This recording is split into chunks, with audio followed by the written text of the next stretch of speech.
Let's get into it. What a week. An unknown group has been sending flyers to Iowa mailboxes thanking Donald Trump for standing up for the LGBTQ rights and calling Trump a transgender trailblazer for letting a trans woman compete in the 2012 Miss Universe pageant. Boy, I hope people don't take these flyers the wrong way, said a Trump ally and the author of the flyer named Jon DeSantis as he licked yet another envelope with just a little too much gusto, like too much tongue came out of his mouth. I knew that wasn't going to work, and you got to picture the visual of like the tongue. You're right about it. It's that you have to just. Here's the thing. Let me just tell you the story of that, which really had the vibe of something that really should have been stuck in the middle of the monologue. I should have started stronger, something that I knew would really catch. But here's my point. Wrap it up. Here's my point. I really think Ron DeSantis would lick envelopes weird.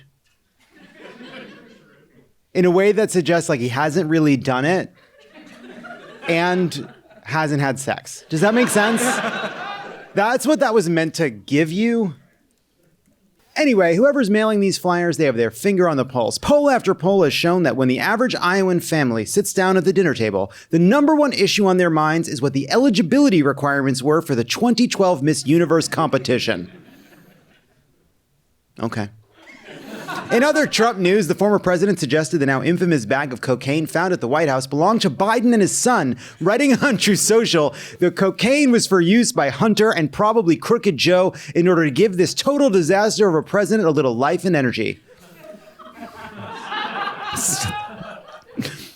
Think about the person out there reading a story about Donald Trump accusing Joe Biden of doing coke, and they know it's their coke.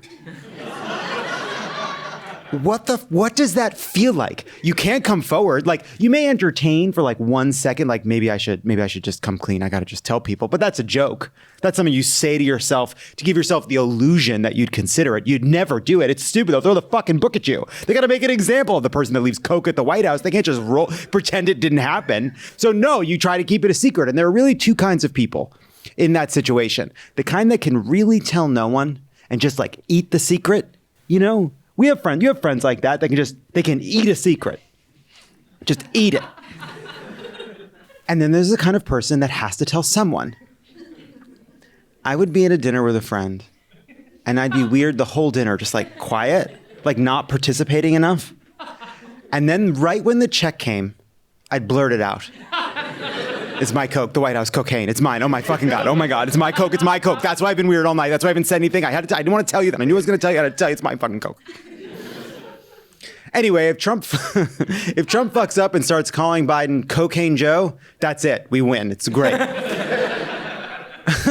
And then on Thursday, the Secret Service announced that no fingerprints or DNA were found on the bag of coke. Ghost cocaine, run, Scoob.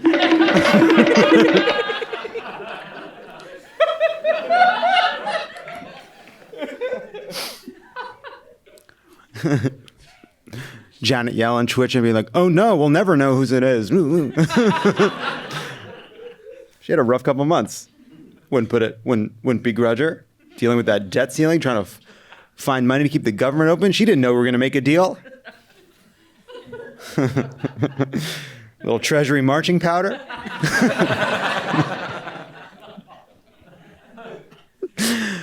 Speaking of Biden, a new report citing former and current White House aides claims that the president has been known to swear and lose his temper around the White House, cursing staffers with statements like, God damn it, how the fuck don't you know this? Don't fucking bullshit me and get the fuck out of here. I'm not sure why this is a news story. That's just what people on cocaine sound like. The report was short on examples, but cites an anecdote from 2008. A 23-year-old fundraising staffer got into a car with Biden during the Obama campaign and said, okay, Senator, time to do some fundraising calls. In response, Biden said, get the fuck out of the car.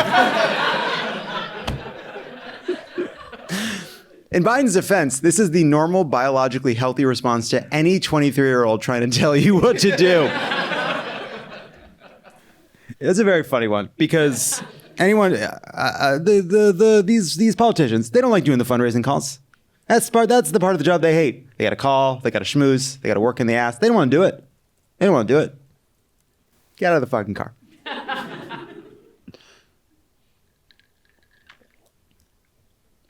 Meanwhile, several lawyers involved in cases that have come before the Supreme Court have been caught making direct payments to Clarence Thomas's top 8, according to The Guardian. That sounds so good, but it's much less cool when you get to the details. All the lawyers were former clerks to Thomas. The payments were on a public Venmo. The amounts are not disclosed, and they're labeled CT Christmas Party and seem to be related to a 2019 holiday party Clarence Thomas hosted. So that was so disappointing. You hear like direct payments, we got him. No, we didn't. I mean, it's still weird. It's still really weird because it's like, oh, this isn't corrupt because all these conservative clerks that go on to argue before the Supreme Court just have an incredibly close personal relationship with one of the justices. Hope they don't talk about the news. And also, with all of Harlan Crow's money, he still makes them chip in for za. Imagine you go to a Christmas party at Clarence Thomas's house and then somebody there is like, you got to send like $30. But I thought they were turning his mother's house into a museum. Where'd the museum money go? During an interview, the secret love child of Amelia Earhart, George Santos, attacked Mitt Romney and compared himself to, of all people, Rosa Parks. Tells me, a Latino gay man, that I shouldn't sit in the front, that I should be in the back. Well, guess what? Rosa Parks didn't sit in the back, and neither am I going to sit in the back.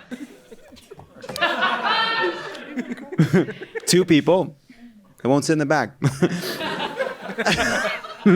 Look, to be fair, George Santos does have one thing in common with Rosa Parks. He will be going to jail. Speaking of racism, during a CNN interview this week, Senator Tommy Tuberville defended white nationalists, saying the following. My opinion of a white nationalist, if somebody wants to call him white nationalist, to me is an American. Now, I'm sure you're thinking, oh, what a slip of the tongue. He must be so embarrassed. He must have immediately corrected. He wouldn't say something like that. That's obviously was a racist, ridiculous thing to say for a person to say on television. Get caught saying something like that. It must have been a mistake. Here's what he said in May. We are losing in the military so fast our readiness in terms of recruitment. And why? I can tell you why. Because the Democrats are attacking our military, saying we need to get out the white extremists, the white nationalists, people that don't believe in our agenda.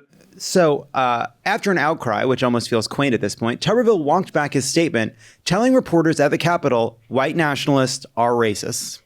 Thank you for clearing that up, Senator. What a relief. We fixed him. He's good now. Meanwhile, Senate Majority Leader Chuck Schumer has called on the FDA to investigate Logan Paul's Prime energy drink, which has as much caffeine as almost 6 cans of Coca-Cola, only 4 at Diet Coke, and is being accused of targeting kids, even though the can says it's not recommended for those under 18. Hey, Schumer, back off. How else are these kids supposed to make it through a night shift at the slaughterhouse? Also, it's all natural. Paul says the drink is bottled right at the source, a crystal clear stream running straight through, oh no, a Japanese suicide forest.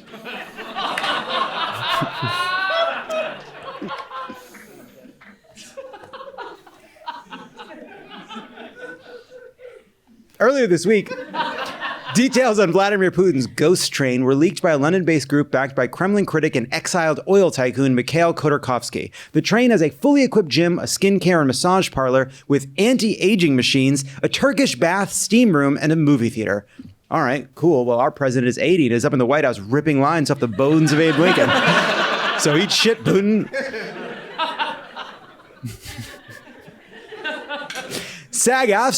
SAG-AFTRA, I got it. SAG-AFTRA. God, I'm realizing now I've seen it written so many times. AFTRA. SAG-AFTRA. Fuck. SAG-AFTRA. Now it doesn't sound like anything. SAG-AFTRA, the Screen Actors Union, called a strike on Thursday after contract negotiations with the studios broke down on Wednesday night. With thousands of actors about to join the picket lines, I'd like to say one thing to the striking writers. You look great out there.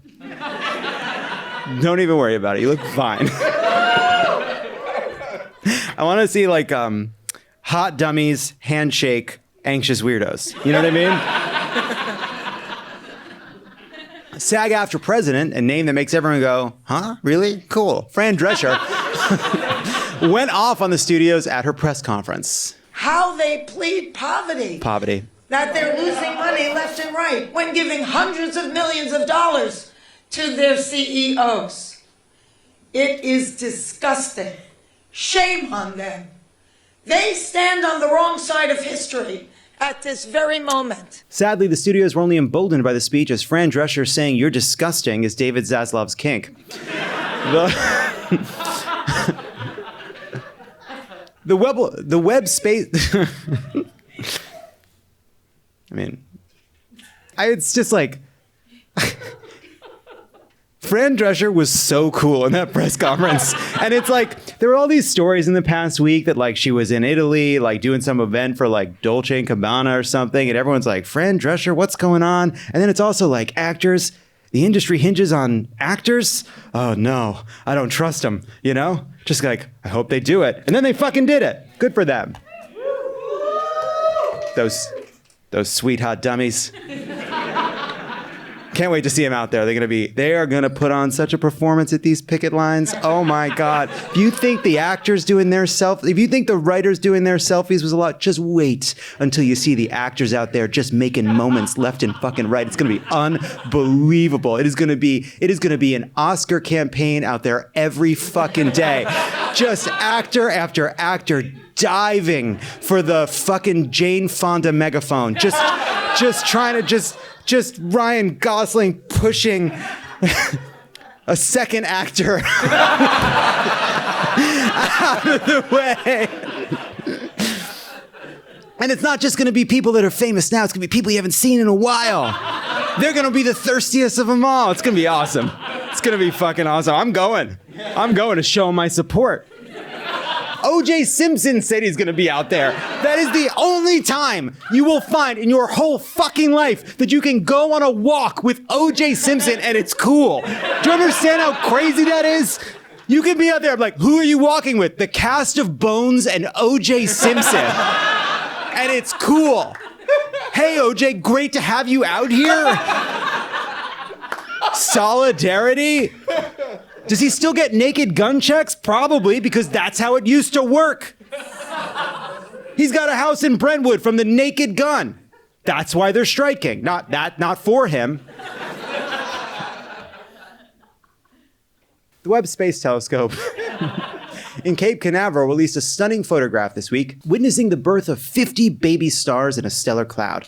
The stars were a kind of magical and translucent pink, which means the Mesa, Arizona couple that arranged the stellar cloud are pleased to announce they're having a girl. A tourist who reportedly carved Ivan plus Haley 23 into the 2,000-year-old Roman Coliseum sent an apology letter to the Italian prosecutor's office stating that he had no idea of the cultural significance of the structure. Haley, I don't know you or your life, but we all deserve a person who, at baseline, does not need to be told explicitly by prosecutors after the fact that the Roman Coliseum is culturally significant. Imagine how we'd feel 2,000 years from now and some jerk carves Xenop Hart's Tron into the ruins of the Quicken Loans Arena. Hurts to even think about. Jonah Hill's ex-girlfriend, professional surfer Sarah Brady, went public with a screenshot of a text he sent to her, where Hill tells her to take down Instagram photos of her in a swimsuit, as well as turn down modeling jobs. Among the texts Hill sent was one that read, "If you need surfing with men, boundaryless inappropriate friendships with men, to model, to post photos of yourself in a bathing suit, to post sexual pictures, friendships with women who are in unstable places and from your wild recent past beyond getting a lunch or coffee, or something respectful. I am not the right partner for you. These are my boundaries for romantic partnership." Honestly, without that last part, it sounds like an extremely fun ad for Los Angeles. Burger King Thailand announced the Real Cheeseburger, which is a burger that replaces the patty meat with 20 slices of American cheese. Yeah, I'm going for sex tourism, lied somebody who just booked their trip to Thailand. Conservatives spread a new TikTok conspiracy theory claiming that AMC attempted to sabotage screenings of the new right-wing human trafficking thriller Sound of Freedom by turning off the AC, among other nefarious schemes. Look, obviously I don't agree with the message behind this film, but can you blame these conservatives for being upset? I mean, we come to this place for magic. We come to AMC theaters to laugh, to cry, to care, because we need that, all of us, that indescribable feeling we get when the lights begin to dim. And we go somewhere we've never been before, not just entertained, but somehow reborn, together, dazzling images on a huge silver screen, sound that I can feel, somehow, etc. Heartbreak feels good in a place like this. Our hero. I thought I would. All right. I know. Go back up. I'm gonna make them listen. Somehow heartbreak feels good in a place like this. Our heroes feel like the best parts of us, and stories feel perfect and powerful because here they are. Larry Nasser. Oh, Larry Nasser. That's the next thing. Fuck. Everybody just. Larry Nasser, former doctor for the U.S. women's gymnastics team and convicted psychopath, was hospitalized after being stabbed in federal prison in an attack that was not caught on prison cameras. Authorities are saying his unidentified attacker did a round-off half-tuck back double handspring out the window and escaped.